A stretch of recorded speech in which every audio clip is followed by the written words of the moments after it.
최근 도널드 트럼프 미국 대통령은 한국 같은 부유한 국가는 방위비를 훨씬 더 많이 부담해야 한다며 한국의 주한미군 주둔비에 대한 터무니없는 추가 분담금을 요구했습니다. 그리고 만약 한국이 돈을 더 내지 않는다면 주한미군을 전부 철수시킴과 동시에 일전에 합의한 관세 협약을 무르고 추가적인 관세 페널티를 내리겠다고 주장했는데요. 그러면서 그는 한국의 방위에 대한 필요성은 동감하는 바이므로 한국이 자신들 스스로 국가를 지킬 수 있게 핵무장을 허용해 주겠다는 뜻을 밝혔습니다. 그리고 이와 관련하여 최근에는 미국 국방부의 내부회의 중 한국의 핵 개발에 대한 충격적인 비밀이 밝혀져 전 세계가 화들짝 놀란 상황인데요. 그렇다면 미국 국방부에서는 대체 어떤 내용의 회의가 열렸던 것일까요? 안녕하세요. 저는 미국 국방부에서 국방정책을 담당하고 있는 데클런이라고 합니다. 저는 최근에 제 커리어 사상 가장 충격적인 경험을 하게 되었는데 그 일은 미 국방부의 긴급적인 강제 소집 명령으로 시작되었습니다. 저는 미 국방부의 가장 엄격한 보안이 활성화된 회의실에 갑작스럽게 소환되었고 저는 이러한 처음 겪는 비상 상황에 어리둥절할 뿐이었어요. 특히나 이번 회의의 주제는 한국이었기에 더더욱 황당함을 느낄 뿐이었죠. 도대체 한국이 무슨 짓을 했길래 이런 회의가 진행된다는 것인가요? 테이블에는 미군 모든 부서의 고위 장교들, 고위 정보 책임자들, 그리고 기밀 특수부대의 소수의 사복 전문가들이 앉아 있었는데 이들은 웬만한 긴급 사안에는 절대로 나타나지 않는 인물들이었습니다. 그리고 차관의 발언과 동시에 저는 이 거물급 인사들이 대체 왜 이곳에 앉아있게 되었는지를 완전히 파악할 수 있었죠. 도널드 트럼프 대통령은 한국이 방위비를 10배로 대폭 인상하지 않는 한 모든 주한미군을 한반도에서 철수시키겠다는 발언을 구체화했습니다. 자국 우선주의에 대한 진지한 생각을 갖고 있는 그는 이 문제를 그저 협상을 위한 협박용이 아닌 미국의 국익을 위해 빠르게 진행시키려고 하고 있습니다. 그리고 이것이 핵심입니다. 그는 주한미군 철수로 인해 보안 공백이 생긴 한국이 자체 핵무기를 개발할 수 있도록 공개적으로 허용하겠다고 선언했거든요. 그 말은 천둥소리처럼 떨어졌습니다. 저는 미 국방부 소속으로 최근 그 어느 때보다 주목받고 중요한 국가인 한국에 대해 많은 조사를 수행해왔어요. 그리고 그런 허가가 주어진다면 미국은 단순히 또 다른 핵보유국을 상대하는 게 아닐 거라는 것을 잘 알고 있죠. 한국은 전 세계가 본 적 없는 미친 성능의 핵미사일을 개발할 것이기 때문입니다. 하지만 회의실 내부의 분위기는 이상하리만큼 침착하더군요. 충격적이게도 대다수의 관료들은 이 사안에 대해 별 대수롭지도 않다는 반응을 보일 뿐이었어요. 글쎄요, 한국이 핵무기를 개발하는 데는 얼마나 걸리나요? 한국의 기술력으로는 십수년은 걸릴 것이고 한국이 핵무기를 만들 만한 기술력을 보유하고 있다는 것에 대해서도 아직 확인된 바가 없어요. 아마 트럼프의 한국 핵무장 관련 주장은 그저 허울뿐일 것입니다. 트럼프도 한국이 핵무기를 만들기에는 아직 부족한 국가라는 것을 잘 알고 있고 그래서 이건 그저 주한미군 철수를 위한 명분으로 내세운 것일 뿐일 거예요. 한국이야 어찌되든 미국은 그냥 한국에 희망 고문을 하며 이익을 보면 끝이라는 말입니다. 어쩌면 미국은 한국의 핵기술을 수출하며 더욱 막대한 경제적 이익을 거둘 수도 있겠죠. 저는 그저 한숨을 쉴 뿐이었습니다. 그들은 한국에 대해 아예 모르고 있어요. 한국은 그 정도로 호락호락한 국가가 아닌데도 말입니다. 그런데 그때 이러한 회의적인 발언을 가만히 듣고 있던 정보국장이 몸을 앞으로 기울였습니다. 대부분의 분석가들은 정치적 함의에 초점을 맞추고 있습니다. 라고 그는 말했습니다. 하지만 우리는 중요한 세부사항을 놓치고 있습니다. 중요한 건 문제의 국가는 한국이라는 거예요.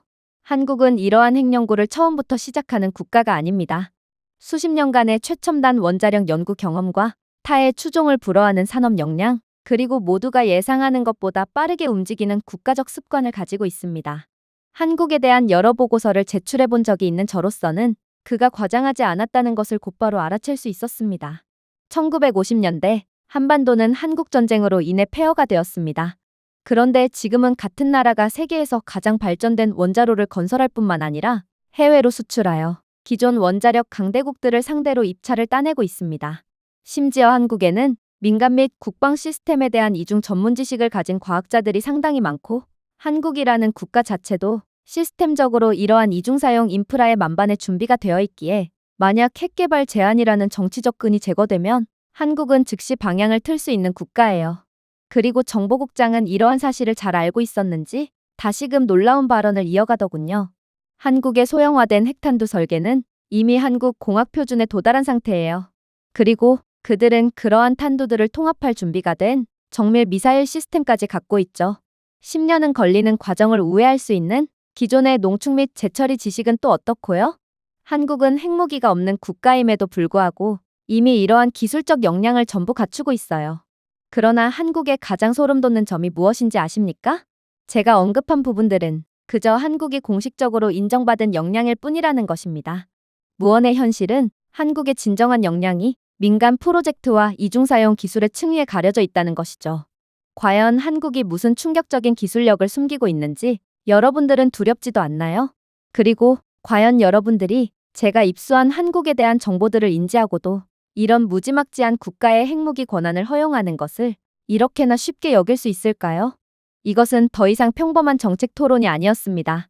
저는 노련한 미국 국방계획가들이 이렇게나 긴장한 채 자문을 하는 것은 처음 봤거든요. 아무튼 정보국장은 잠시 한숨을 돌리더니 이내 충격적인 주장을 하며 회의실 내의 정막을 완전히 깨부수기 시작했어요. 저희 부대는 셀 수 없을 정도로 많이 한국에 다녀왔습니다. 저희는 그들의 공장 바닥, 연구실, 심지어 GPS가 첫 번째 검문소에 도착하기도 전에 신호를 잃을 정도로 깊은 지하 시설까지 걸었습니다. 그런 제가 말씀드리겠습니다. 만약 다른 나라에 대해 이야기했다면 이 논의는 일상적이었을 것입니다. 하지만 우리는 그렇지 않습니다. 우리는 지금 한국에 대해 이야기하고 있잖아요. 이건 일본이나 다른 유럽 국가들에 관한 이야기가 아니란 말입니다. 그는 잠시 말을 멈추었다가 계속했습니다. 현재 한국은 핵이라는 특정 분야에서 상당히 과소평가되고 있습니다. 핵무기가 약해서가 아니라 핵무기가 없기 때문입니다. 솔직히 말해서 이건 전 세계가 한국을 미국, 러시아, 중국과 같은 세계 최강의 강대국의 범주에 넣지 않은 유일한 이유이기도 합니다. 하지만 탄두가 없다고 해서 능력이 없는 것은 아닙니다. 아직도 모르시겠습니까? 한국은 핵무기를 만들 수가 없는 국가가 아닌 핵무기를 만들지 않기로 결정한 국가란 말입니다. 몇몇 고위 관료들은 마치 이 회의가 어디로 향하고 있는지 깨달은 듯 불편하게 자리를 옮겼습니다. 특히나 정보국장이 제 전문적인 의견으로는 한국은 핵무기가 없는 국가지만 전 세계 핵무기 보유국 중 가장 완전하고 첨단적인 핵 및 원자력 기술 기지를 보유하고 있습니다. 라고 말했을 때는 이들은 노골적으로 불만을 보내며 말도 안 된다는 제스처를 보일 뿐이었어요. 그러나 정보국장은 그런 그들을 그저 한심하게 바라볼 뿐이었죠. 한국은 설계, 연료주기, 재료과학, 원자로 효율 등 모든 단계를 마스터했으며 최고의 핵보유국과 경쟁하거나 심지어 초과하는 수준까지 해냈습니다. 그러면서 그는 증거를 하나하나 제시하기 시작했습니다. 첫째, 원자로 설계입니다. 한국은 단순히 원자력 발전소만 운영하는 것이 아니라 다른 기존의 원자력 선진국들이 경쟁하는 어려운 원자로 시스템 전체를 설계하고 수출합니다.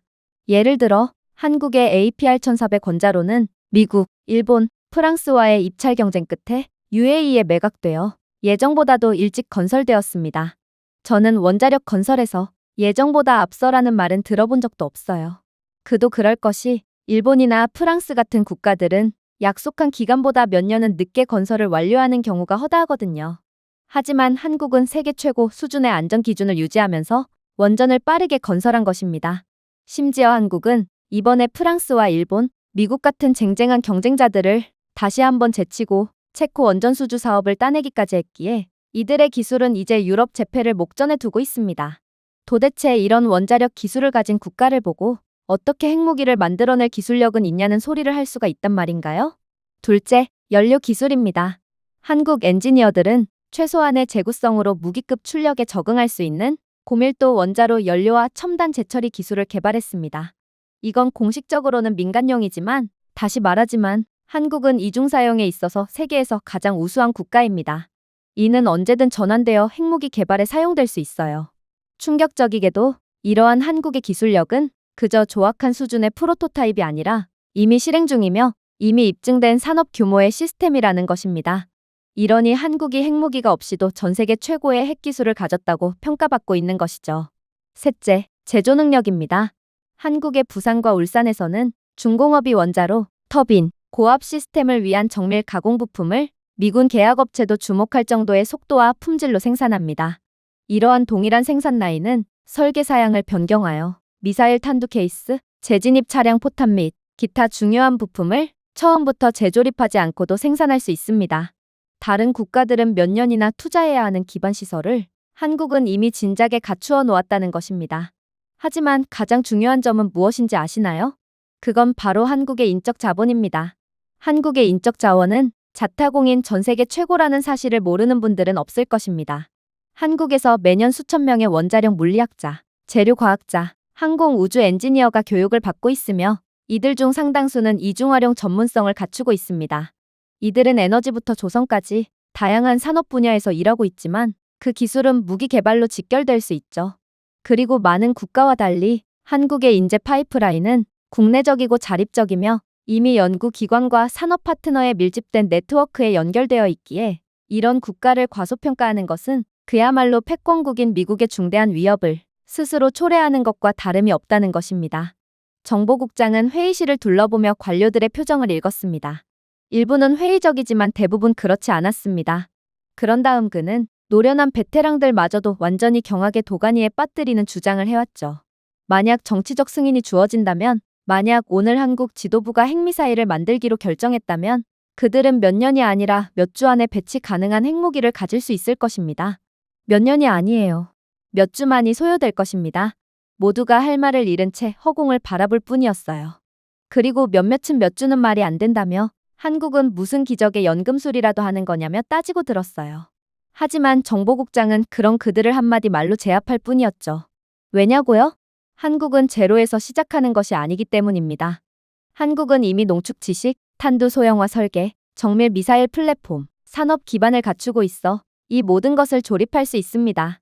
법적 장벽이 낮아지는 순간 한국은 손쉽게 핵무기를 생산해버릴 거라는 것입니다. 해외 조달도 필요하지 않아요. 긴 개발 시간도 없고 병목 현상도 없습니다.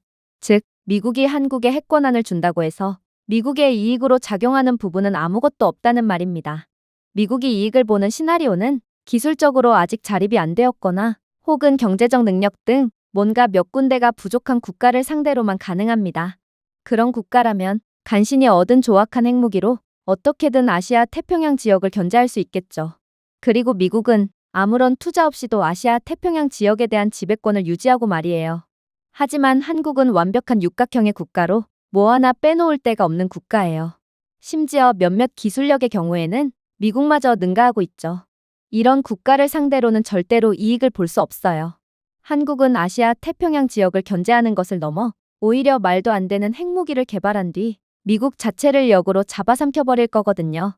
역사적으로 봤을 때도 기술적으로 뛰어난 국가를 상대로 이익을 보는 경우는 거의 존재하지 않았어요. 이게 바로 한국의 무서운 점이라는 것입니다. 이들은 남들이 알아봐 주기를 기대하지 않고 조용히 기술력을 갈고 닦고 있었어요. 그래서인지 유독 한국을 과소평가하는 사람들이 많지만 여기에 속아 넘어가면 그대로 끝장이라는 것입니다. 삼성 장군이 얼굴을 찡그렸습니다. 아무리 그래도 몇 주라니요? 이건 미국이 감당할 수 있는 속도보다 빠릅니다. 잘못 계산하신 거 아닌가요? 바로 그거예요. 정보국장이 1초도 걸리지 않고 대답했습니다. 어느 나라도 기성 인프라, 검증된 첨단 기술 산업, 최고 수준의 엔지니어링 인재를 한 곳에 모아놓은 경우는 없습니다.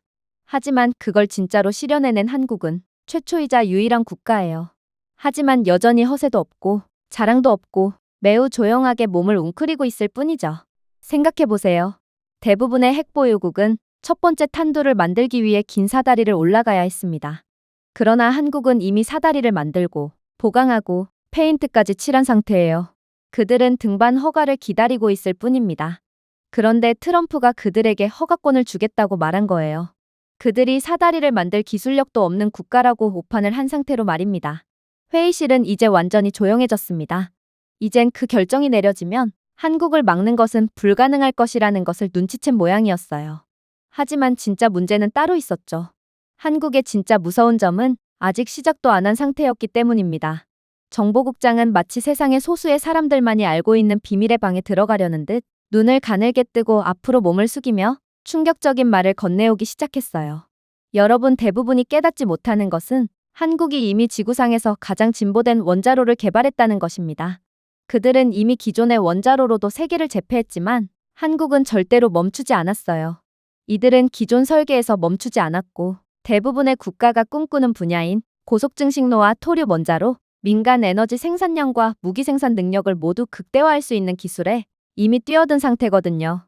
그리고 결국에는 미국조차 갖추지 못하고 있는 미친 성능의 원자로를 개발하고야 말았습니다. 그의 발언은 한국에 대한 진면모를 알고 있던 저마저도 완전히 경악의 도가니에 몰아넣기에 충분했습니다. 고속 증식기와 토륨 시스템은 쉽게 만들 수 있는 것이 아니기 때문이죠. 괜히 미국이 아직까지도 못 만든 게 아니었어요. 이건 전 세계 에너지 시장의 균형을 바꿀 수 있는 혁신적인 기술, 즉 군사용으로 전환될 경우 무기고에 전례 없는 힘을 쏟아부어주는 기술입니다. 하지만 가장 소름 돋는 부분이 무엇인지 아십니까? 라고 정보국장은 계속 말했습니다. 한국은 그것을 숨기고 있었습니다. 기술 자체가 두려워서가 아니라 국제사회로부터 과소평가받고 싶어서였습니다. 의도적으로 자신들의 국가에 대한 과소평가를 유도했다는 것입니다. 한국은 수년 동안 전 세계가 자신들을 비핵 국가의 모범이라고 생각하게 하면서 원자력 공학의 꽃을 정제하는 긴 인내의 과정을 버텨온 것이죠. 회의실 내부는 깊은 혼란에 빠졌습니다. 말도 안 돼요. 한국이 일부러 자신을 과소평가하도록 내버려두었다는 말씀이신가요? 도대체 왜 그런 짓을 한 거죠? 그러자 정보국장은 다시금 믿기지 않는 말을 해오기 시작했어요. 이것은 그들이 국제사회 전체에 설정한 함정입니다. 평화롭고 수능적이며 순수한 비핵 국가의 이미지를 투영함으로써 이 정도 수준의 높은 능력을 가진 국가에 필연적으로 따라붙을 국제적인 감시를 피할 수 있던 것입니다. 그리고 이제 트럼프가 더 높은 국방비를 요구하고 핵 승인을 지렛대로 매달면서 한국은 판을 뒤집을 수 있는 여지가 생겼습니다. 드디어 한국이 원하는 상황이 나온 것이죠. 이제 한국은 트럼프의 압박을 오히려 자신들의 이익으로 바꿀 수 있게 되었습니다. 저는 이러한 두수앞은 내다본 한국의 성견지명에 그저 소름이 돋을 뿐이었습니다. 트럼프의 논리는 분명 거래적이었어요. 한국이 더 많은 돈을 지불하도록 하거나 자신들의 핵으로 자신들의 나라를 스스로 방어하도록 내버려두는 것이었죠. 그러면서 한국이 핵을 가짐으로써 아시아 태평양 지역에 대한 미국의 주도권은 빼앗기지 않고 공짜로 모든 것을 얻어내겠다는 전략이었습니다. 하지만 그 옵션을 제공함으로써 트럼프는 자신도 모르게 한국이 오랫동안 준비해온 것을 정확히 제공하는 꼴이 되었던 것입니다. 트럼프 대통령은 그야말로 여기에 있는 모두와 정확히 똑같은 생각을 하고 있었어요. 어차피 핵무장 승인이 이루어진다고 해도 한국은 10년 이상의 연구 과정이 필요할 거라고 생각하고 있죠. 그러나 한국은 그냥 이들이 숨겨둔 시스템을 완전히 가동하기만 하면 되었어요. 첨단 원자로는 이미 설계되고 테스트된 상태이기 때문에 무기급 출력은 거의 즉시 시작될 거란 말이었습니다. 그리고 정보국장은 이내 서류 뭉치 속에 꽁꽁 숨겨져 있었던 기밀 서류를 꺼내기 시작했어요. 그리고 충격적인 정보를 공개했죠.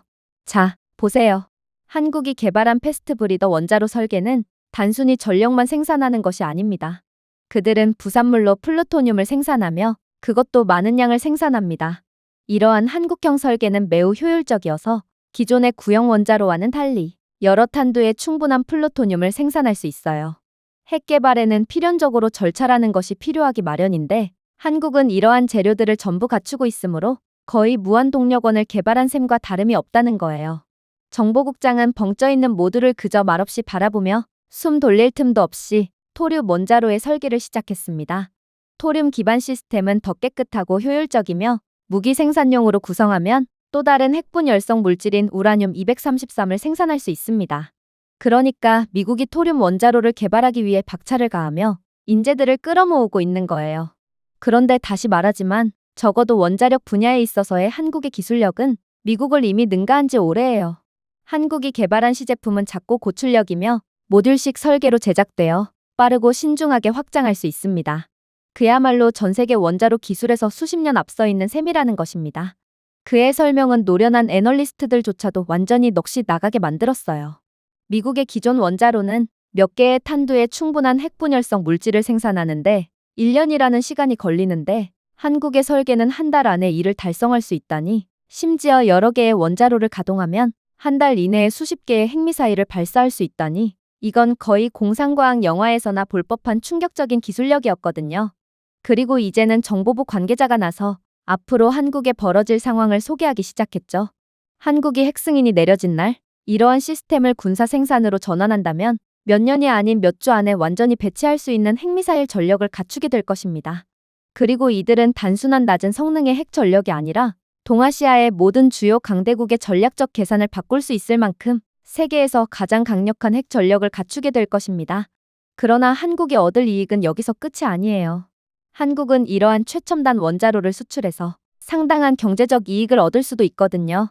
생각해보세요. 현재 핵무기를 갖고 있는 모든 국가는 한국에 있어서 잠재적 고객과도 같아집니다.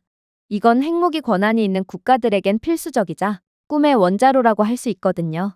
물론 한국은 이 토륨 원자로를 약간 수정해서 비핵화 국가들에도 얼마든지 수출할 수 있어요. 중동, 동남아시아, 심지어 유럽 일부 국가들도 구형 모델보다 적은 공간과 자원을 차지하면서 수십 년 동안 안정적이고 저렴한 전력을 공급할 수 있는 원자로를 위해 줄을 서게 될 것입니다. 여러분들도 아시다시피 모든 수출 계약은 곧 돈과 영향력이에요. 그리고 모든 구매자는 한국의 유지보수, 부품, 전문성에 의존하게 될 것입니다. 이는 단순한 에너지 독점이 아니라 고객 국가 네트워크를 구축하는 거라는 말입니다. 잠시 동안 방은 조용했습니다. 그 영향은 엄청났어요. 군사적으로는 한국은 세계가 본 것 중 가장 빠른 대규모 핵무기 보유 경로를 이동하게 되겠죠. 경제적으로는 차세대 글로벌 원자력 에너지의 자리를 꿰차며 엄청난 이익을 얻게 될 것입니다. 그러나 정보부 소속 고위 관료들은 작정이라도 하고 나온 것인지 도저히 저희의 놀란 감정을 진정시킬 시간조차 주지 않더군요. 다시금 정보국장이 나오더니 이내 도저히 믿지 못할 비밀 자료를 꺼내들었기 때문입니다. 그건 케이블과 센서 격자로 둘러싸인 키가 크고 은색 기계의 이미지였습니다. 방 안 대부분의 인원은 일종의 산업용 보일러처럼 보이는 그 기계를 보고 고개를 갸우뚱거릴 뿐이었어요. 하지만 원자력 분야에 종사하는 사람이라면, 그리고 저처럼 수많은 원자로 시설 파견을 가본 사람이라면 누구나 그것이 무엇인지 정확히 알고 있을 것입니다. 그건 바로 원심분리기였어요. 그런데 갑자기 웬 원심분리기일까요? 저는 뜬금없이 나온 원심분리기를 보고 말문이 막힐 뿐이었어요. 그러나 정보국장의 발언은 그런 저를 완전히 경악해 만들 뿐이었죠. 이건 단순한 원심분리기가 아닙니다. 이것은 한국의 최신 고처리량 우라늄 농축 원심분리기입니다. 분명히 말씀드리자면 오늘날 전 세계 어디에서도 이와 같은 방식으로 작동하는 것은 없습니다. 그가 말을 끝냄과 동시에 회의실 내부의 모든 인원들이 실소를 터뜨렸어요. 이들은 이럴 수는 없다며, 아마 정보부가 한국을 잘못 조사한 게 분명하다며 절대로 그의 말을 믿으려고 하지 않았죠. 그도 그럴 것이, 원심분리기 설계는 현존하는 가장 철저한 보안 기술 중 하나입니다. 영국이나 프랑스와 같은 기존의 원자력 강국의 발전소조차도 수십 년 전에 정제된 설계에 의존하고 있는 게 현실이죠. 이들의 원자로 개선은 점진적으로 이루어지고 있으며 약간 더 나은 소재와 약간 더 효율적인 로터로 개선되고 있을 뿐입니다. 하지만 그의 말이 정말이라면 한국은 한 세대를 앞서 나간 셈이기에 모두가 회의적인 반응을 보이는 것도 어찌 보면 당연했죠. 기차가 처음 발명되었을 때 이 소식을 전해 들은 모두는 그 당시 혁명과 다름없었던 기차의 존재를 도저히 믿으려고 하지 않았듯이 지금 회의실 내의 모든 인원들은 같은 반응을 보였던 거였습니다. 하지만 정보국장은 이미 사진까지 보여줬는데 무엇을 더 원하냐는 듯 모두의 반응을 전혀 개의치 않고 계속해서 발언을 이어갈 뿐이었어요. 이 기계는 다른 나라가 도달하지 못한 속도로 우라늄을 처리할 수 있습니다. 라고 그는 계속 말했습니다. 아마 한국 원심분리기 한 대가 가장 진보된 여러 미국 모델의 작업을 수행할 수 있을 정도로 한국은 극도로 높은 처리량을 자랑하는 기계를 만들어버렸어요. 한국에 대한 핵무기 권한이 주어진다면 이 괴물 같은 기계가 즉각적으로 작동하게 될 것이고, 그렇게 된다면 미국은 패권국의 지위를 완전히 상실하게 되어버릴 것입니다. 그는 농축 능력을 비교한 차트를 가리켰습니다. 중국이나 파키스탄의 모델은 연간 최대 3SW의 낮은 성능을 자랑하고 있었고, 미국이나 프랑스 같은 첨단 디자인은 연간 100에서 150SW의 준수한 성능을 보여주고 있었어요. 그런데 한국형 고속 원심분리기요? 연간 300SW 이상의 미친 성능을 보여주고 있었습니다. 이는 기존의 최고 성능을 발휘했던 미국 기계의 2배였어요. 그리고 모두가 놀라고 있던 그때 정보국장은 고개를 떨구더니 힘없이 말을 이어나갔죠. 만약 한국에 대한 제한이 풀린다면 아마 미국은 절대로 한국을 따라잡을 수 없을 것입니다. 그러니 한국에 대한 핵권한을 주는 것을 막아야 한다는 것입니다. 한국은 압도적인 경쟁자이므로 애초에 이들이 미국과 경쟁할 기회조차 갖지 않도록 해야 하는 것이죠. 우리는 이미 많은 부분에 있어서 한국에 뒤처졌습니다. 한국이 개발한 로터 소재는 제조 생태계 외부에는 존재하지 않는 초경량, 초강력 복합 소재입니다. 베어링 시스템은 마모를 줄이기 위해 자기 부상을 사용하므로 기계가 고장 없이 더 높은 속도로 더 오래 작동할 수 있도록 하죠. 정밀 가공 허용 오차는 매우 타이트해서 전 세계의 소수의 시설만이 시도할 수 있으며 이는 한국에 있습니다. 즉, 이것은 단순히 모방할 수 있는 것이 아니라는 말입니다. 아직도 이해가 안 가시나요? 한국은 단순히 핵 및 원자력 분야에 한해서만 미국을 능가한 것이 아닙니다.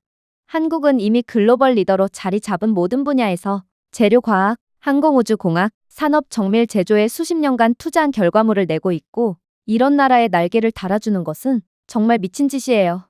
지금 미국은 중국과의 패권 경쟁만 놓고 봐도 매우 바쁜 상태입니다. 그러나 한국은 그 끈질긴 중국보다도 훨씬 압도적인 상대예요. 한국이 핵무기를 갖기 전에는 이들이 숨겨둔 힘을 제대로 펼칠 수가 없으니 상관없을 테지만 핵무기를 갖게 된 한국은 정말 상상하고 싶지도 않은 괴물로 성장할 거라는 말입니다. 아직도 실감이 안 된다는 듯 눈만 깜빡이는 분들이 계시군요. 제가 예를 들어드리겠습니다. 이러한 원심 분리기의 연쇄 가동 시 연간 수백 킬로그램의 무기급 우라늄을 생산할 수 있어요. 그리고 맥락상 핵탄두 하나에 약 20에서 25kg이 필요하죠. 즉, 적당한 크기의 시설이라도 한국은 연간 수십 개의 탄두를 생산할 수 있는 충분한 고농축 우라늄을 생산할 수 있으며 이는 시스템을 한계까지 밀어붙이지 않고도 충분히 가능하다는 소리입니다. 그이 말에 모두가 할 말을 잃고 허공만을 바라보던 와중 백악관 관계자는 도저히 못 참겠다는 듯 책상을 쾅 치고 일어나기 시작했어요. 당신은 도대체 어느 편이라는 말입니까? 아무리 한국이라도 그렇게나 미국을 압도할 수는 없어요. 한국이 이러한 원심분리기 기술을 개발해냈다고 합시다. 이를 통해 고농축 우라늄을 생산해냈다고 하죠.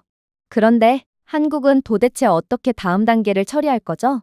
이렇게 생산된 우라늄에 대한 특정 동위원소를 분리해야만 핵무기에 사용할 수 있게 되는데 한국은 이러한 분리 단계에 대한 기술력이 상당히 부족하기 때문에 아무리 이들이 토류 원자로를 개발하든 핵 원심분리기를 개발하든 결론적으로는 아무짝에도 쓸모가 없습니다. 그러나 결과적으로 그의 자신감은 3초 만에 완전히 곤두박질치게 됩니다. 정보국장은 마치 그의 반응을 예상이라도 했다는 듯 곧바로 새로운 서류를 보여주었거든요. 보세요. 이곳이 바로 한국이 정말 전례 없는 일을 한 곳입니다. 우리가 아는 한 한국은 우라늄 농축을 위한 실용적인 레이저 동위원소 분리 시스템을 가동한 최초이자 유일한 국가입니다. 그리고 당신이 말한 그 과정은 전부 이곳에서 가능하죠. LIS는 수십 년 동안 핵과학에서 성배 역할을 해왔습니다. 이론은 간단해요.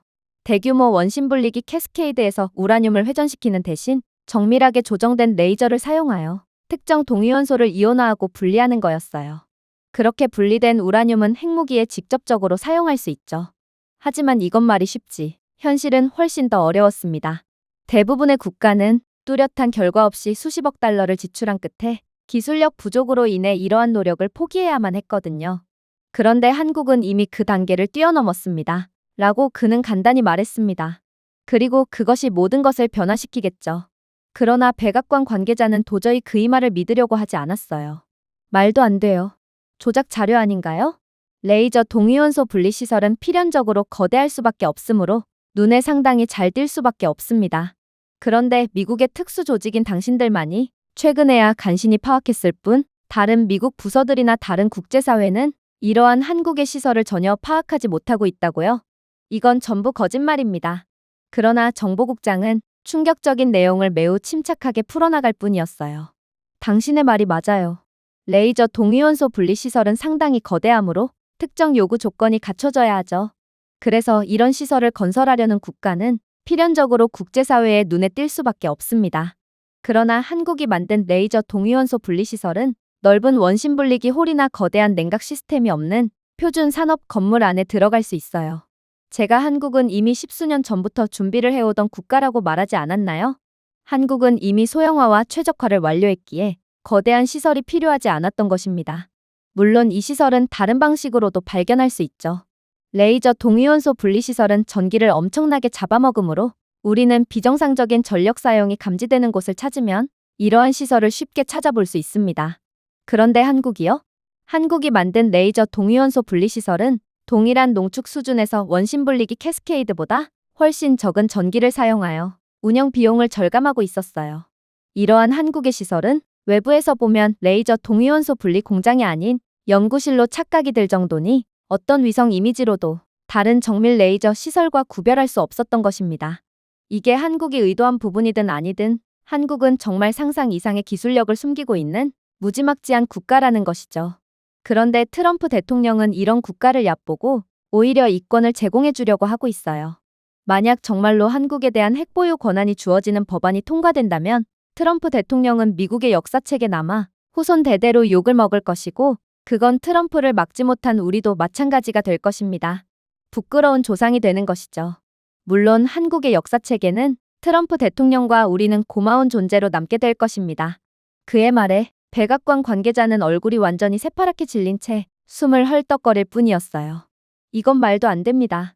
그렇다면 한국은 핵 개발에 필요한 모두를 전부 다 가진 상태란 말인가요? 이건 정말 믿기지가 않는군요. 현재 핵을 농축하는 대표적인 방법으로는 두 가지가 있고 한 가지만 다룰 줄 알아도 세계적인 핵강국으로 인정받고 있습니다. 그런데 미국조차 한 가지를 겨우 다룰 줄 아는 상황에 한국은 두 가지 방법 모두 전부 마스터한 상황이라고요? 이걸 어떻게 믿으라는 말입니까? 한국은 왜 구태여 두 가지 방법 모두를 개발하는 비효율적인 일을 벌인 것이죠? 먼 길을 굳이 돌아가는 바보가 대체 어디에 있단 말입니까? 이것만 봐도 당신의 주장은 전부 다 거짓말이라는 것을 알 수 있어요. 그리고 그의 말에 회의실 내부에 있던 인원들은 자기 위안이라도 삼아야겠다는 듯 백악관 관계자에게 희망의 눈빛을 보낼 뿐이었죠. 그러나 정보국장은 그러한 희망의 흐름을 완전히 차단해버릴 뿐이었습니다. 왜 한국이 구태여 두 가지 모두를 개발해버렸냐고요? 제가 말씀드렸지 않습니까? 한국은 이미 기술력이 넘치는 상황이고 전방위적으로 육각형의 기술력을 갖춘 국가라는 것을 말입니다. 맞습니다. 한국에는 하나가 아니라 두 가지의 완전히 독립적인 세계적 수준의 핵농축 방법이 있습니다. 하나만 개발에 성공해도 막강한 핵보유국으로 인정받는 게 현재의 상황이지만 한국은 그러한 한계를 뛰어넘고 두 가지 모두를 개발해버렸어요. 물론 그렇다고 해서 한국을 바보라고 말할 수는 없죠. 고철이 원심 분리기와 레이저 동위원소 분리를 병행하여 사용하게 된다면 연간 생산 능력을 2배 이상 늘릴 수 있거든요. 실질적으로 이는 한국의 가시적인 인프라를 확장하지 않고도 연간 수백 개의 탄두를 생산할 수 있는 무기급 우라늄을 충분히 확보할 수 있다는 것을 의미합니다.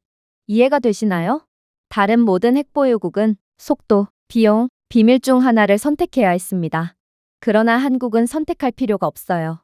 세 가지를 모두 가질 수 있는 능력을 갖추고 있거든요. 가장 빠른 생산, 가장 낮은 운영 비용, 가장 작은 가시적 발자국을 말입니다.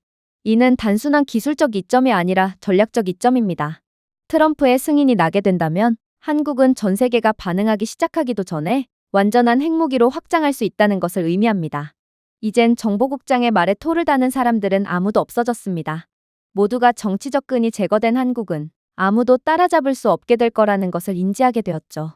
그때 잠시 긴급한 통화를 받고 정신없이 회의장 밖으로 나갔던 정보부 관계자가 다시금 가쁜 숨을 몰아쉬며 회의실 내부로 들어왔습니다. 그리고 그는 얼굴이 새파랗게 질린 상태로 방금 한국이 숨기고 있던 충격적인 비밀에 대한 첩보를 받았다며 기밀 서류를 흔들어댔죠. 이건 다른 서류들과는 조금 달랐습니다. 원자로 계략도나 기술 다이어그램이 아니라 동쪽을 따라 북쪽에서 남쪽으로 이어지는 희미하고 들쭉날쭉한 산등성이의 한반도 위성 이미지였거든요. 라벨에는 간단히 태백산맥이라고 적혀 있더군요. 여러분이 반드시 아셔야 하는 것이 있습니다. 라고 그는 다급히 말했습니다. 뭔가 이상한 점 못 느끼셨나요? 한국의 무기급 핵물질을 처리하는 기술력은 둘째치고서라도 도대체 한국이 그동안 모아뒀던 핵물질은 얼마나 될 것이며 어디에 모아뒀을까요? 생각해보세요. 한국의 수십 개의 원자로는 이미 수십 년 동안 가동되고 있었습니다. 원자로 가동에 따른 핵물질의 누출은 피할 수가 없고 만약 한국의 핵무장이 허용된다면 한국은 이렇듯 수십 년 동안 모아온 핵물질들을 한꺼번에 재처리할 수 있어요. 그런데 한국이 이렇듯 모아둔 핵물질을 버렸을 리는 없고 도대체 이것들은 어디에 얼마큼 있냐는 것입니다. 그리고 저는 방금 정보사령부 본부로부터 충격적인 소식을 전해 듣게 되었습니다. 그 핵물질들은 도시나 기지가 아니라 여기 태백산맥에 모여 있거든요.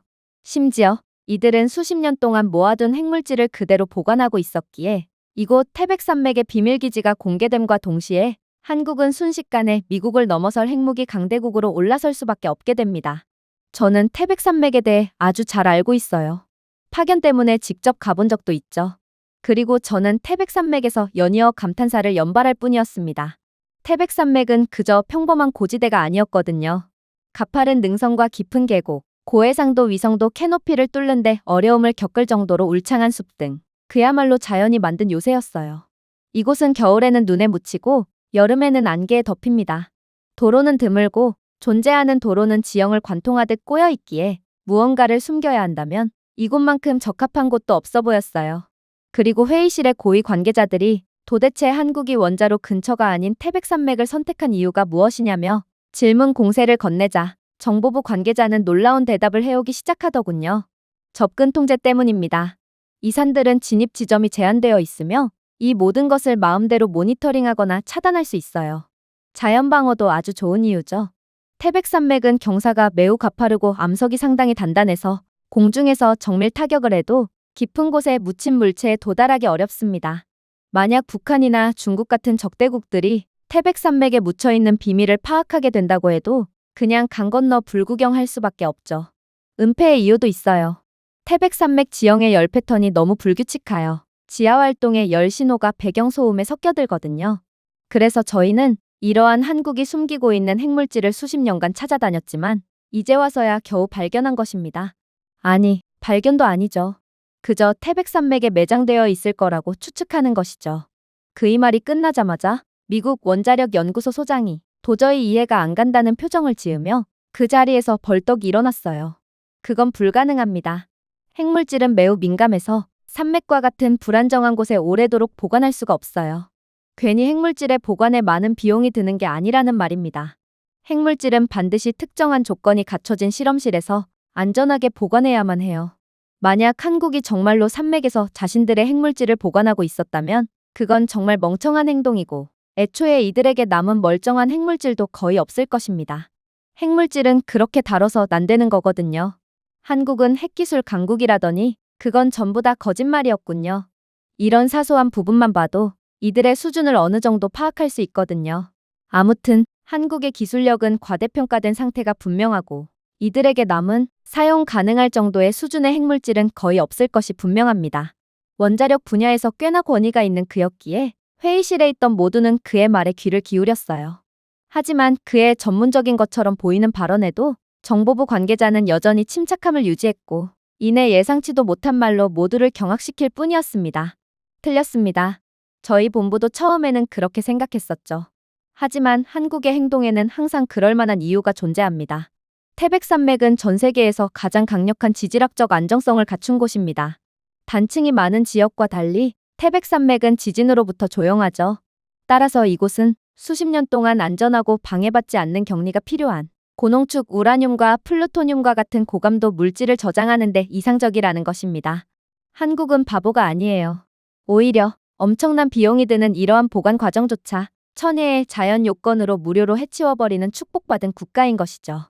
하지만 진정으로 충격적이었던 점은 바로 수치가 공개되고 나서였습니다.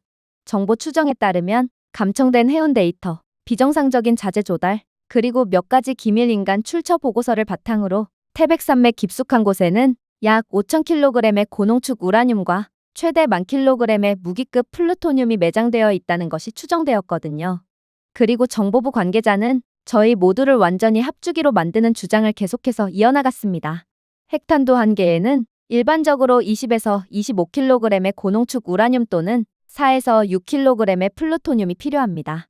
이 비율에서 한국의 비축 의심 물질은 우라늄에서 최대 200개의 탄두와 플루토늄에서 1600에서 2500개의 탄두를 생산할 수 있습니다. 정말 충격적인 수치죠. 비록 그 범위의 하한선을 가정하더라도 한국은 총 탄두수에서 미국을 능가할 위치에 놓이게 될 거라는 말입니다. 저는 그저 할 말을 잃고 말았습니다. 도대체 한국은 어디까지 준비를 해놓았다는 말인가요? 그때 핵 전문가인 소장이 다시금 열변을 토하기 시작했어요. 뭐라고요? 이건 문제가 심각하군요. 이게 사실이라면 당장 한국에 대한 제재를 가해야 합니다. 한국이 자신들이 모아둔 핵물질을 다른 문제 국가들에게 판매하기라도 한다면 그건 2차적으로 막대한 문제가 발생할 수 있거든요. 한국은 그런 막대한 양의 핵물질을 감당할 수 있는 국가가 아니에요. 사실 저는 그의 말에 메스꺼움마저 느꼈습니다. 그는 분명 아까 전까지만 해도 한국을 무시하다가 완전히 망신을 당한 상태였기도 했고 핵 전문가인 그이기에 한국이 얼마나 대단한 국가인지를 그 누구보다 잘 알 텐데 도대체 이 바보 같은 미국인들은 언제 자국이 최고라는 망상에서 벗어날 것인지 저는 새로운 시대를 받아들이려고 하지 않고 현실을 외면하는 그의 모습에서 한심함을 느끼는 한편 이게 미국의 현실이구나 싶어 절망감마저 느꼈어요. 그리고 그러한 감정은 정보부 관계자 또한 함께 느꼈는지 그저 한숨을 내쉬며 대답을 이어갈 뿐이었죠. 맞습니다. 순수 경제학적 관점에서 보면 암시장에서 상당한 가치가 있는 핵분열성 물질은 수백억 달러의 가치가 있을 것입니다. 그런데 한국을 너무 얕잡아 보시는군요. 이러한 금액은 물론 상당히 큰 금액이지만 한국은 이미 기술 수출로 많은 이익을 보고 있는 경제대국이에요. 이들은 구태여 문제 국가들과 거래를 하지 않고도 많은 외화를 벌어들이는 국가라는 말입니다. 그리고 한국이 핵물질을 감당할 수 없다고요? 한국은 이미 세계에서 가장 많은 핵물질을 가장 안전하게 유지하고 관리하는 국가입니다. 도대체 당신은 왜 현실을 외면하려고 하는지 모르겠군요. 심지어 전략적인 관점에서 봐도 핵물질의 가치는 매우 높기에 한국은 이러한 물질을 판매하지 않고 계속 가지고 있는 게 무조건 이익입니다. 이 정도의 즉각적인 무기고를 가진 한국이라면 곧바로 지역 균형의 재정립이 이루어질 텐데 도대체 한국이 핵물질을 판매하는 게 자신들에게 무슨 이익이 된다고 그런 행동을 하겠어요? 하지만 소장은 자신의 오판을 도저히 인정하려고 하지 않았어요. 그저 이성을 잃은 채 분노할 뿐이었죠. 당신은 미국인임에도 왜 한국 편만 드는 거죠? 미국은 앞으로도 그리고 영원히 패권국으로 남을 것입니다. 한국이 예상보다 훨씬 빠르게 또 강력한 핵무기를 만들어내려고 해도 상관없어요. 어떻게든 한국에 대한 날조 기사를 내보내고 제재를 가하며 만약 한국이 제재에 응하지 않을 시 이들의 핵물질이 모여있는 태백산맥을 핵미사일로 파괴해버리면 되는데 도대체 뭐가 그리 두렵다는 말인가요?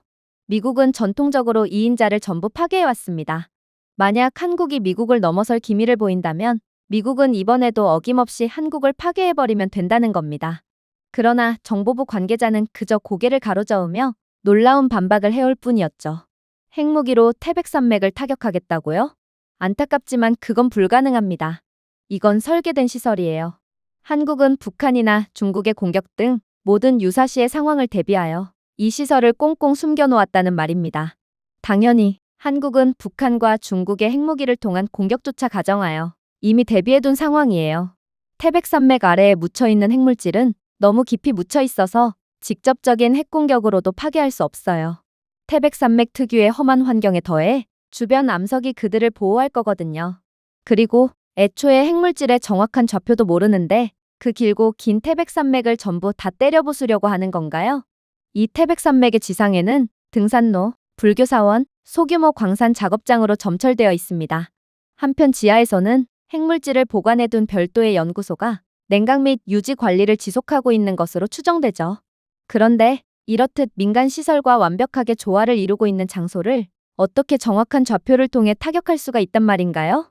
그리고 한국을 먼저 핵미사일로 공격할 경우 그 어느 국가가 되었든 즉각적인 보복에 직면할 수 있습니다.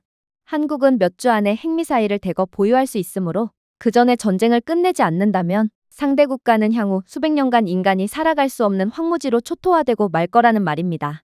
이런 한국을 도대체 어떻게 공격할 수가 있겠어요? 전 세계가 동시에 한국에 덤벼도 만약 한국을 몇 주 안에 끝내지 못한다면 지구상에는 한국 외엔 아무것도 안 남게 되어버릴 것이란 말입니다. 소장은 그제야 정신을 차렸는지 몸을 바들바들 떨면서도 결국 자리에 풀썩 주저앉고 말았어요. 그러면서 그는 정신 나간 사람처럼 혼잣말을 짓거릴 뿐이었죠. 이럴 수가. 아니, 이건 불법이 분명해. 한국은 핵보유국도 아닌데 어떻게 이렇게나 많은 핵물질과 높은 핵기술을 보유할 수가 있는 거지? 한국은 분명 불법적인 경로로 몰래 이러한 재료들을 모아뒀을 거야. 하지만 정보국 관계자는 그런 소장을 딱하다는 눈빛으로 쳐다볼 뿐이었고 이내 혀를 끌끌 차며 그의 희망을 완전히 짓밟아버렸어요. 글쎄요. 한국의 행보에 불법의 소지가 단 한 가지라도 있었다면 미국이 먼저 나서 한국을 가만두지 않았겠죠. 이건 한국의 핵기술을 견제할 좋은 명분이니까 말입니다. 하지만 한국은 천재 국가예요. 한국인들은 세계에서 IQ가 가장 높은 똑똑한 사람들이고 이러한 똑똑한 두뇌를 바탕으로 한국은 정보 전문가들이 회색지대라고 부르는 것, 즉 허용되는 것과 금지되는 것 사이의 공간을 잘 알고 그것을 이용해 왔다는 것입니다. 조약을 무시하고 핵무기를 추구해서 국제 제재를 받고 있는 다른 국가들과 달리 한국은 구태여 위험을 감수할 필요가 없었습니다. 원자로, 농축 실험실, 재처리 시설 등 한국이 건설한 모든 것에는 정당한 민간 목적이 있었거든요. 건덕지가 잡힐 일이 전혀 없었다는 것입니다. 모든 한국인 엔지니어와 과학자는 국제적으로 통용되는 업무의 이유를 지적할 수 있었고, 한국은 항상 반에서 최상위권에 있는 완벽한 학생의 역할을 했으며 아무튼 규칙을 어기지 않았습니다. 이렇듯 한국이 엄청난 강대국으로 부상하고 있었음에도 미국과 국제사회는 이에 대해 아무것도 모르고 있던 것도 이와 비슷한 이유예요. 한국은 원자력의 특성을 이용해서 고의적으로 자신들의 힘을 감춰왔거든요. 원자력 기술의 장점이자 단점은 바로 이러한 기술을 가진 국가가 원자력을 멋대로 써도 다른 국가들이 즉각적으로 눈치채기가 힘들다는 것인데, 이는 바꿔 말하면 세계 최강의 원자력 기술을 가진 국가는 결국 전 세계의 눈을 피할 수 있다는 뜻이거든요. 다행히도 원자력 강국은 거의 다 핵보유국이기 때문에 남몰래 불법적으로 핵무기를 개발한다거나 하는 일들은 일어나지 않고 있지만, 문제는 원자력 강국이면서 핵을 보유하고 있지는 않은 한국이라는 특수한 경우입니다. 한국은 이러한 특이한 경우에 속하기 때문에 놀랄 만큼 국제사회의 주목과 경계, 그리고 의심의 시선을 덜 받을 수 있었습니다.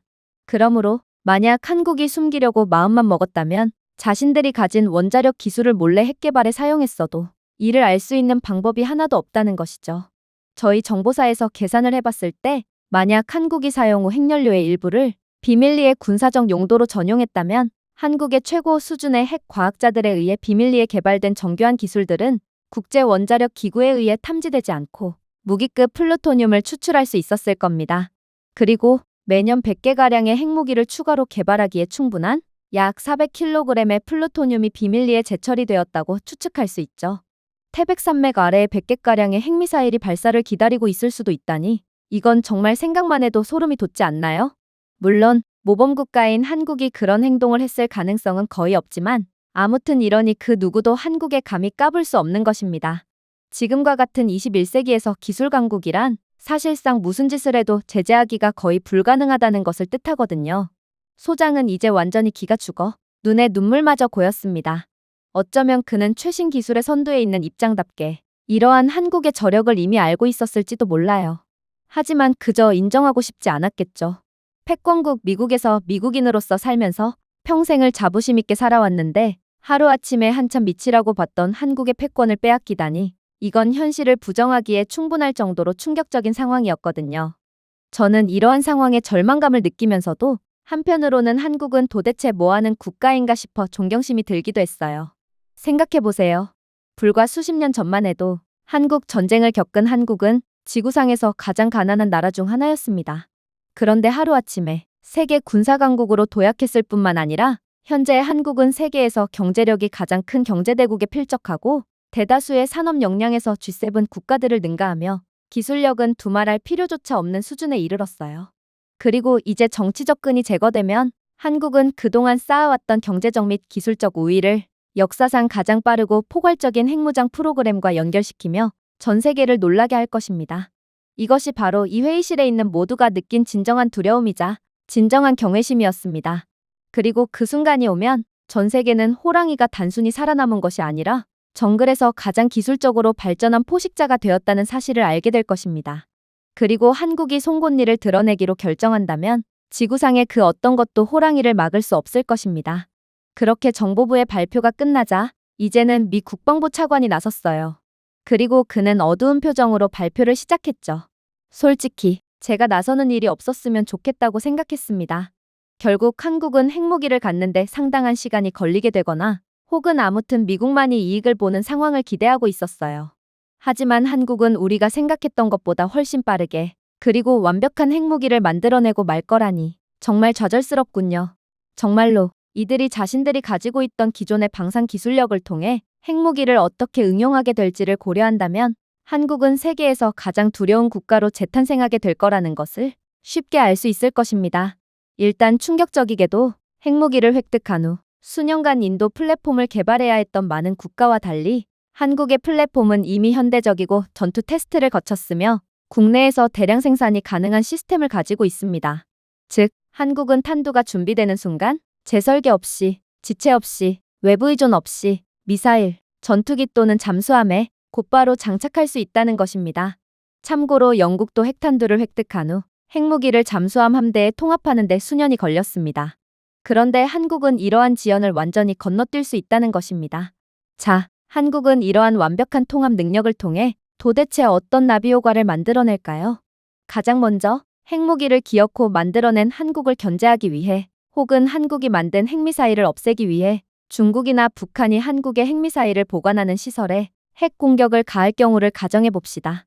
하지만 한국은 이미 한국형 미사일 방어 시스템을 갖춘 국가입니다. 북한과 중국의 핵 요격 공격은 당연히 곧바로 무력화되고 말 것입니다. 고고도 요격을 위한 LSAM, 중거리 방어를 위한 KMSAM, 그리고 근거리 요격을 위한 PAC-3로 구성된 한국의 다층 방패는 조금의 실수도 없이 그러한 중국이나 북한의 미사일을 무력화할 수 있거든요. 이는 미사일 방어가 훨씬 덜 발달된 중국이나 파키스탄과 같은 국가에 비해 매우 중요한 이점입니다. 한국의 핵 능력이 활성화된다면 KAMD는 보복뿐만 아니라 많은 기존 핵 보유국들도 감히 장담할 수 없는 적의 핵 공격을 완전히 무력화시킬 거거든요. 자, 그렇다면 이젠 한국 차례입니다. 한국은 반드시 보복을 통해 선제 공격을 가했던 국가를 묵사발 내버리겠죠. 그리고 핵무기를 가진 한국은 이러한 보복을 그 어떠한 국가보다도 효율적으로 진행할 수 있는 국가입니다. 왜냐하면 한국은 세계 최고 수준의 미사일 강국이거든요. 최대 사거리 800km의 세계 최고의 정확도를 자랑하는 한국의 현무투 탄도 미사일과 사거리 1500km의 지형 추종 비행이 가능한 현무3 순항 미사일에는 한국의 원자로 물리학과 첨단 야금 기술로 만든 소형 핵탄두가 장착될 것이고, 이는 적의 지휘소, 경화 사일로 또는 이동식 미사일 발사대를 정확한 정확도로 타격할 수 있습니다. 즉, 기존의 무기체계의 핵무기를 통합한 한국은 적의 도시를 파괴하는 재앙을 선사하는 수준이 아니라 아예 분쟁 자체를 영원히 종식시키는 참수 공격으로 적국 영토의 모든 것을 가루로 만들어버릴 거라는 것입니다. 하지만 더욱 소름 돋는 점은 따로 있어요. 한국은 육해공 전력이 모두 세계 최강의 수준이고 이들의 재래식 무기가 우수한 만큼 핵 능력이 추가되었을 때의 시너지는 상상을 초월할 거거든요. 예를 들면 한국의 KF-21 보람의 스텔스 전투기는 이미 모듈식 무기 베이, AESA 레이더, AI 지원 표적화 및 첨단 전자전 능력을 통합하고 있는 세계 최고의 전투기 중 하나입니다. 그런데 이러한 KF-21은 핵탄두 소형화를 통해 스텔스 기술로 탐지 없이 적 영역 깊숙한 곳에서 저수율 전술핵 공격을 수행할 수 있습니다. 예를 들어 저희 본부에서 시뮬레이션 해본 결과 KF-21편대는 중국의 동쪽 방공망을 뚫고 들어간 뒤 핵 탑재체로 중국의 전략 레이더 허브를 전부 무력화한 후 손실 없이 복귀할 수 있었습니다. 이렇게 하면 중국의 해안 미사일 여단 전체가 실명되어 한국은 최소한의 저항으로 재래식 또는 핵 공격을 후속할 수 있습니다. 그야말로 중국은 투명 인간에게 공격당하며 숨이 멎게 되는 꼴이죠. 안타깝지만 바다에서도 비슷한 양상이 펼쳐질 것입니다. 한국의 KSS-3 잠수함은 현무보 잠수함 발사탄도미사일을 발사할 수 있게 되거든요. 혹여나 적의 1차 타격으로 지상 발사대가 파괴되더라도 침수된 KSS-3 잠수함은 공개되지 않은 위치에서 핵공격으로 보복할 수 있습니다. 이게 바로 핵탄두가 장착된 SLBM의 2차 타격 능력의 무서움인 것입니다. 자, 이런 국가에 감히 선제 공격을 할 만큼 용기가 있는 국가가 있을까요? KAMD가 생존을 보장하고 현무 미사일이 신속한 정밀 타격을 제공하며 KF-21이 전술 핵공격을 위해 깊숙이 침투하고 KSS-3 잠수함이 보복을 보장함으로써 한국은 핵무기를 활성화하는 즉시 육상, 공중, 해상의 완전 통합 핵삼합체를 발사할 것입니다. 그야말로 눈 깜짝할 새에 국가 하나가 사라지게 되는 것이죠. 북한이요? 북한에 대한 모든 공격 자산은 10분 이내에 파괴될 것이고 북한도 이를 잘 알고 있기에 이들의 핵 위협은 아예 무의미해질 것입니다. 중국에 대한 주요 해군 기지, 미사일 여단, 지휘부는 반격을 조직하기도 전에 제거될 거예요. 중국조차 한국의 찍소리도 못하게 된다는 것입니다. 역사상 이렇게 짧은 기간 안에 완전한 스펙트럼의 핵 능력을 달성한 국가는 없었습니다. 그러나 한국은 그걸 해낸 것이죠. 다른 국가들은 신뢰할 수 있는 핵전력의 각 구성 요소를 구축하는 데 수십 년, 수십억 달러를 투자하고 있지만 한국의 부품은 이미 가동 중입니다. 즉, 한국이 핵 생산을 시작하는 날은 정밀도와 생존 가능성 면에서 많은 오래된 핵보유국을 제치고 지구상에서 가장 강력한 군사국가 중 하나가 탄생하는 날이라는 것입니다. 이제는 감히 입을 열고자 하는 사람은 단 한 명도 없었습니다. 더 이상의 경악도 없었죠.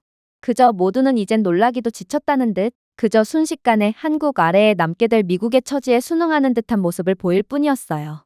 그리고 차관은 그런 관료들을 안타깝다는 듯 바라보더니 이내 결정적인 후속타를 날리기 시작했죠. 자, 이제 한국은 확실한 억지력을 얻게 되었다는 것을 잘 아셨을 것입니다. 중국은 더 이상 한국을 압박할 수가 없어요. 중국이 바다를 봉쇄하며 한국을 압박하려 한다면 핵무장한 한국은 탄도 미사일 잠수함을 공개되지 않은 위치에 배치하여 대응할 수 있고 이 잠수함의 상하이나 베이징을 타격할 수 있는 핵 SLBM이 탑재되어 있다는 힌트만 있어도 중국은 물러설 수밖에 없거든요. 북한에 대한 효과는 더욱 즉각적이죠. 북한의 서울에 대한 포격 위협은 재래식 전쟁의 장기화가 아니라 북한의 지도부 벙커에 정밀 핵 공격을 가할 수 있는 신뢰할 수 있는 기술력으로 인해 완전히 침묵하게 될 것입니다. 그야말로 북한은 한국을 향해 미사일은커녕 쓰레기 하나조차도 함부로 던질 수 없다는 것입니다. 하지만 외교 관계에서 한국이 얻을 대접은 이 모든 것들을 초월합니다.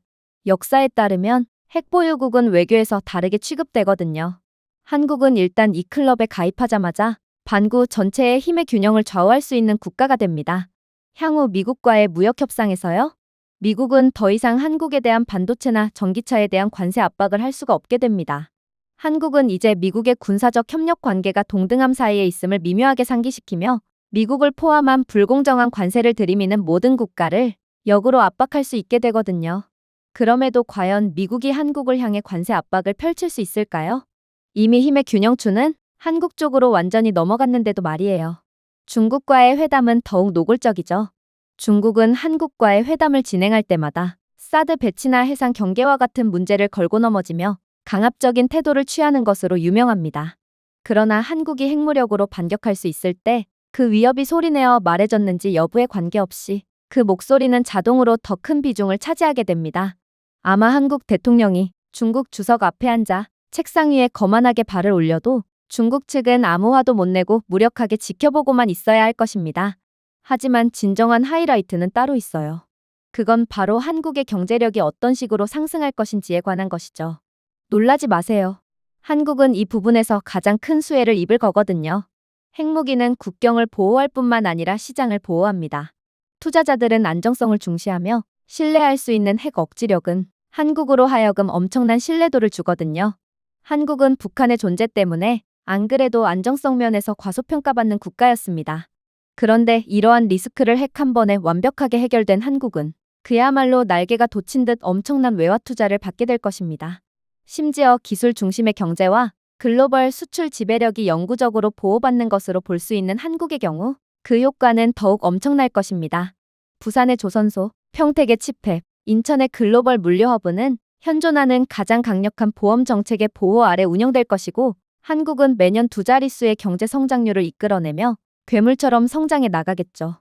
하지만 역시나 한국이 가장 큰 이익을 보게 될 부분은 바로 기술 수출에 관한 부분입니다. 한국은 핵무기를 기존에 가지고 있던 자신들의 강력한 방산 기술력과 결합하여 그 파괴력을 200% 활용했다면 이번에는 자신들이 이전에 갖고 있던 기술 산업에 대한 우위를 이용해서 이 부분도 200%의 시너지를 내며 큰 경제적 이익을 창출할 거거든요. 핵보유국이 되는 것은 단순히 탄두에 관한 것이 아니라 그 뒤에 숨겨진 엔지니어링 업적에 관한 것입니다. 한국은 고속증식로, 토륨 사이클, 첨단 농축 방법을 능숙하게 구사할 수 있는 국가고 이러한 사실은 직접적인 이익뿐만 아니라 간접적인 이익으로도 작용하죠. 프랑스를 좀 보세요. 그들은 자신들이 가진 핵무기를 이용해서 유럽의 원자력 기술 선도국으로 마케팅하고 있어요. 한국도 이와 같이 핵보유국 지위를 이용해 전 세계의 고급 방위 시스템을 판매할 수 있을 것입니다. KF-21 전투기, K2 전차, K9 자주포 등 한국산 무기들은 이미 전 세계로부터의 강력한 신뢰를 받고 있지만 핵무기를 가지게 된 한국은 이를 더욱 효과적으로 판매할 수 있겠죠. 이스라엘은 핵무기 보유국이고 이들이 만든 무기는 핵무기 전투력을 입증하고 개발한 시스템이라는 사실을 구매자들이 알고 있기 때문에 무기를 프리미엄 가격에 판매하는 경우가 많습니다. 그런데 한국은 모든 부분에서 이스라엘의 상위호환 격인 국가이므로 이스라엘보다 훨씬 더 많이 그리고 비싼 가격에 무기를 판매할 수 있겠죠. 마지막으로 한국은 그 어떤 회담에서도 가장 상석에 앉게 될 것입니다. 특히나 핵보유국은 주요 안보 협상에서 결코 소외되지 않는데 군비 통제 회담이든 지역 분쟁 중재든 글로벌 안보 프레임워크든 한국은 항상 그 중심 자리를 차지하게 되겠죠. 시간이 지남에 따라 이는 안보를 넘어 기후협정, 우주정책, 국제무역체제 등 글로벌 거버넌스에 영향을 미칠 것이고 한국은 결국 미국이 현재 주도하고 있는 중심의 자리를 완전히 꿰차게 될 것입니다. 자, 이렇듯 한국은 자신들이 얻게 된 핵능력을 전 세계에서 가장 효율적으로 활용하게 될 것입니다. 이런 국가를 얕잡아보고 한국을 통해 아시아 태평양 지역을 손 안 대고 코 풀려고 하다니 이러한 트럼프의 정책은 미국 역사상 가장 큰 실수로 남을 것입니다. 역사상 한국에 불합리한 대우를 하거나 이 나라를 이용하려고 한 국가들은 하나같이 그 끝이 안 좋게 되고 오히려 역으로 한국에 이용당하고 말았을 뿐입니다. 그리고 그 희생자가 미국이 된 지금 저는 여러분들께 깊은 유감을 표하고 싶네요. 회의실 내부의 모두는 그저 숙연해질 뿐이었습니다. 이젠 모두가 한국이 숨기고 있던 진짜 힘을 인지하게 되었고 더 이상 한국에 대한 의문을 제기하지 못하게 되었거든요. 도대체 국제정세가 어떻게 흘러가게 될지는 모르겠지만 저는 이렇듯 압도적인 강력함을 조용히 숨기고 있던 한국에 그저 무력감과 공포심을 느낄 뿐이었습니다.